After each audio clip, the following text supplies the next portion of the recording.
Hey guys, so this week I've been playing The Witcher on the computer because it's not on like the PS3 or anything, so I can't do it on the big screen. But The Witcher is a PC RPG. It's a couple years old now. It's like 3 or 4 years old, and I personally have had this game for about a year. I bought it about a year ago on Steam, the Enhanced Edition, and didn't play it. But I figured since The Witcher 2 comes out like next month, and a lot of you probably in the same boat. They're making a second one. Well, is the first one any good? Well, here's my opinion of The Witcher.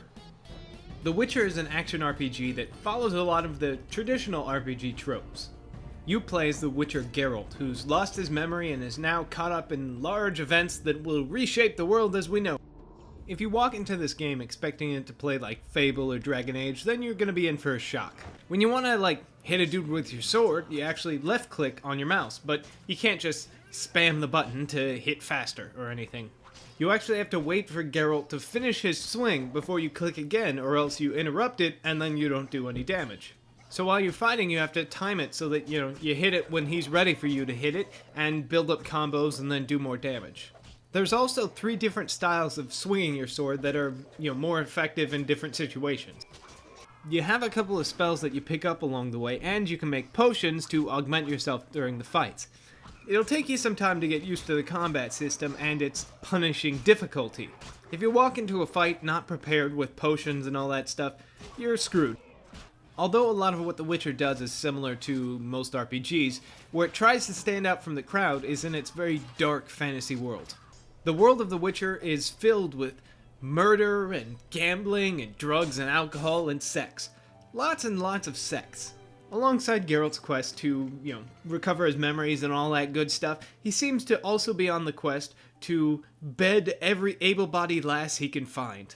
And they all seem willing to oblige him. Introducing Fantasy Girls Gone Wild!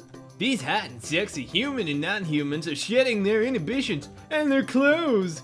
Check out all the steamy action as these girls fulfill your fantasy! All the various quests and missions that you pick up along the way don't stray too far from what a traditional RPG does.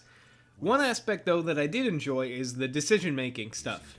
Unlike a lot of more contemporary RPGs, you're not like picking who's going to be the next king of the dwarves or, good or evil or any of that stuff. What you will do is occasionally you'll be doing a quest and some guy's like, hey, those boxes there, I already paid for those, can I just take them now? And you can be like, no buddy, you can't have those now, or yeah, sure, take them.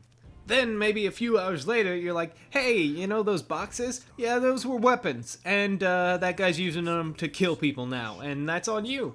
Throughout the game, you'll just make decisions like this that don't seem to have any effect on anything, and then it turns out they do have an effect on things.